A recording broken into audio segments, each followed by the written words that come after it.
மரணத்தின் பிடியிலிருந்து மீண்ட காதல் இன்று காமத்தின் மடியில் தஞ்சம் புகுகிறது. எந்த எதிரியும் இல்லாத தனிமையில், எந்த தடையும் இல்லாத சுதந்திரத்தில், இரண்டு தேகங்கள் ஒன்றோடு ஒன்று பின்னிக்கொண்டு எழுதும் ஒரு புதிய சுட்டெரிக்கும் காவியம். வணக்கம், நீங்கள் கேட்டுக்கொண்டிருப்பது வெல்வெட் ஃப்ளேம்ஸ். இன்று நாம் கேட்கப் போகும் கதை ஆசையின் தீ, அத்தியாயம் 27.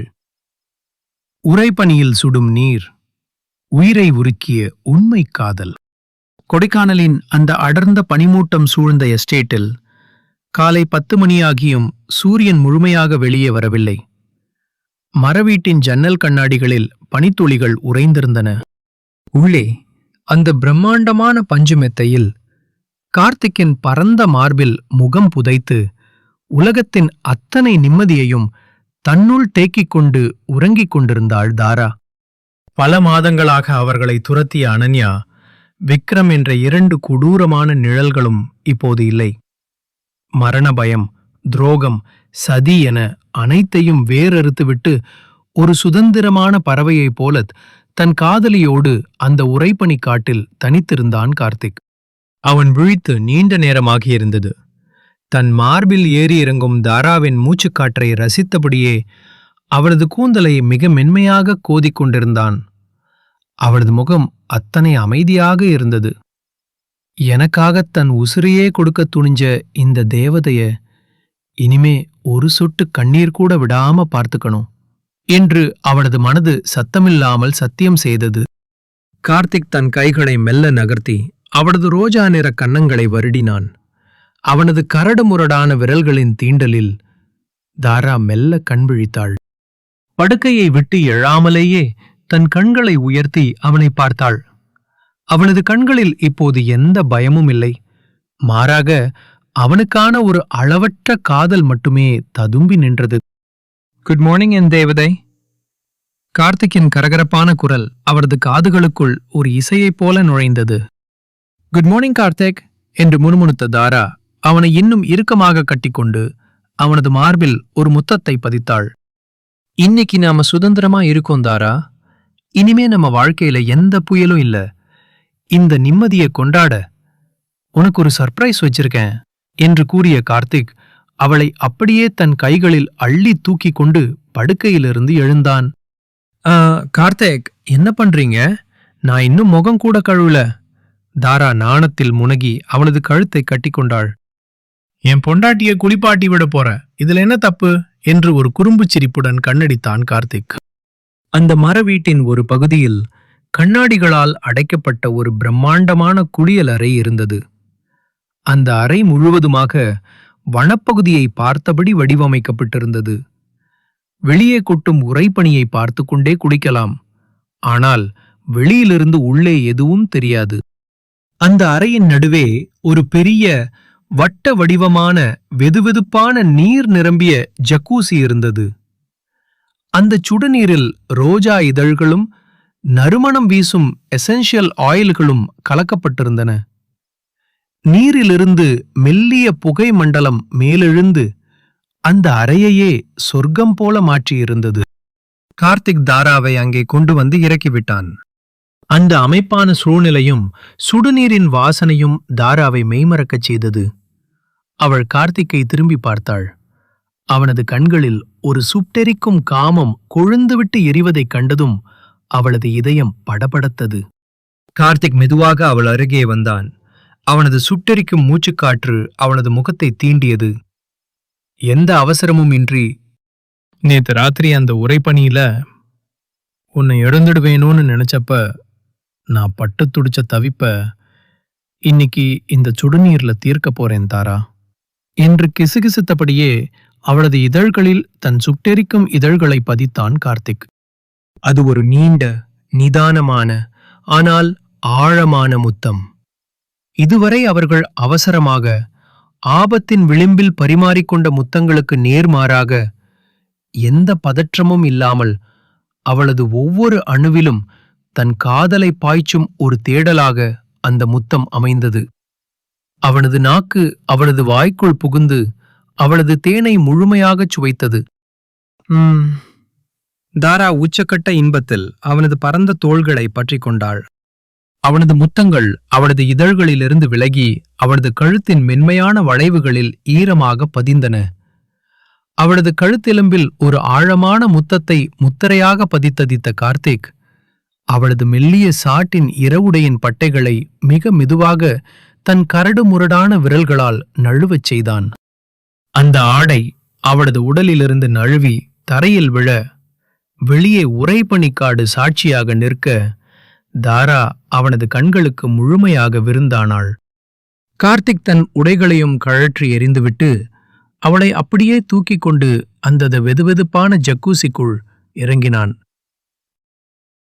அந்த சுடுநீர் அவர்களின் தேகத்தை தீண்டியதும் இருவரின் உடலிலும் ஒரு சுகமான சிலிர்ப்பு பரவியது. நீருக்குள் கார்த்திக் அமர்ந்திருக்க அவனது மடியில் தாரா அவனை பார்த்தபடி அமர்ந்திருந்தாள். நீரின் அடியில் அவனது கொதிக்கும் தேகம் அவனது குளிர்ந்த தேகத்தோடு எந்த இடைவெளியுமின்றி உரசியது. கார்த்திக்! தாரா காம தவிப்பில் முனகிக் கொண்டே அவனது கழுத்தை கட்டிக்கொண்டாள். அவனது பெரிய கைகள் சுடுநீருக்கு அடியில் அவளது வெண்மையான தொடைகளையும் இடையையும் வருடின. அவனது ஒவ்வொரு தீண்டலும் அவளது நரம்புகளில் 1000 வாட்ஸ் மின்சாரத்தை பாய்ச்சியது. நீரின் வெப்பத்தை விட அவனது விரல்களின் வெப்பம் அவளை சுட்டெரித்தது. நீ எவ்வளவு அழகு தெரியுமா தாரா? என் கண்ணே பட்டுடும் போல இருக்கு என்று காமபோதையில் முணுமுணுத்த கார்த்திக் அவளது மார்பின் பிளவுகளில் ஆழமான சுட்டெரிக்கும் முத்தங்களை விதைத்தான்.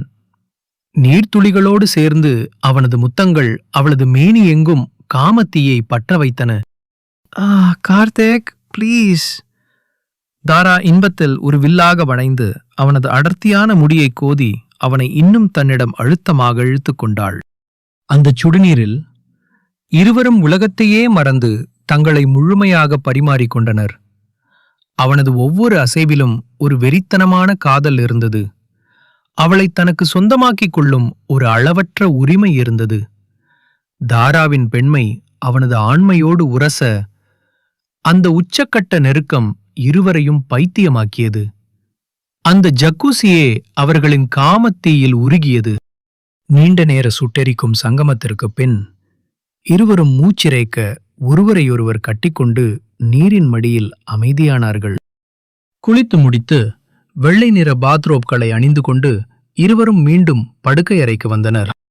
நெருப்பு மூட்டத்தின் முன் இருந்த சோபாவில் தாராவை அமர வைத்தான் கார்த்திக்.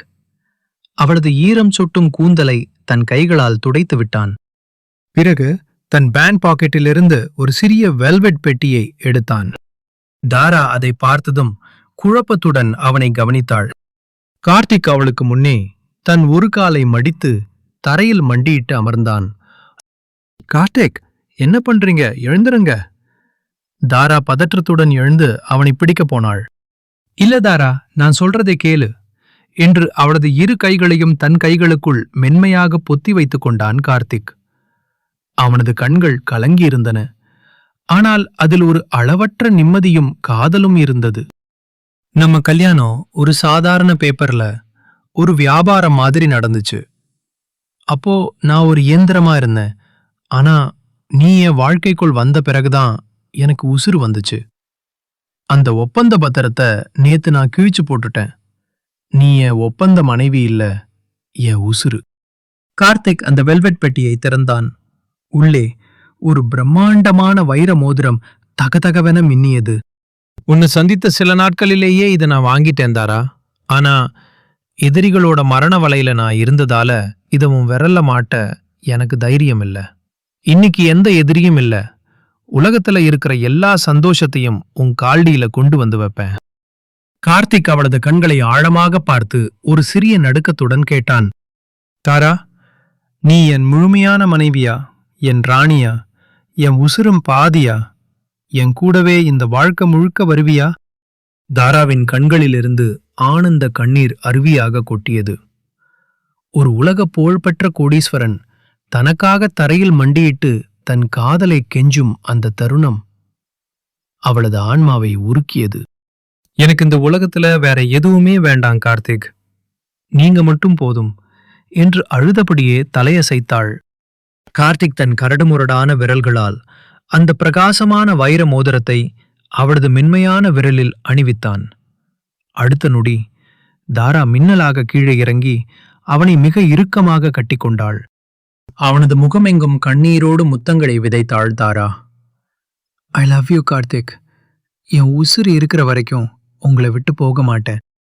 ஐ லவ் யூ டூ என் தேவதை என்று அவளது நெற்றியில் முத்தமிட்ட கார்த்திக் அவளை அப்படியே அந்த பட்டு விரிப்பின் மீது சாய்த்தான். மோதிரம் மாற்றிய அந்த புதிய உற்சாகமும் இனி பிரியவே மாட்டோம் என்ற சத்தியமும் அவர்களின் காமத்தீயை மீண்டும் பற்ற வைத்தது. அவனது கைகள் அவளது பாத்ரோப்பின் முடிச்சை மெல்ல அவிழ்க்க அந்த அறை முழுவதும் அவர்களின் ஆழமான காதலின் முனகல்களும் இதழ்கள் உரசும் சத்தமும் மீண்டும் இசையாக ஒலிக்கத் தொடங்கின. எந்த பயமும் இல்லாத அந்த புதிய வாழ்க்கையின் முதல் பகலை காமத்தின் உச்சத்தில் இருவரும் முழுமையாக கொண்டாடினர். ஆசையின் தீ இப்போது அணையாத காதல் தீபமாக தொடர்ந்து எரியும்.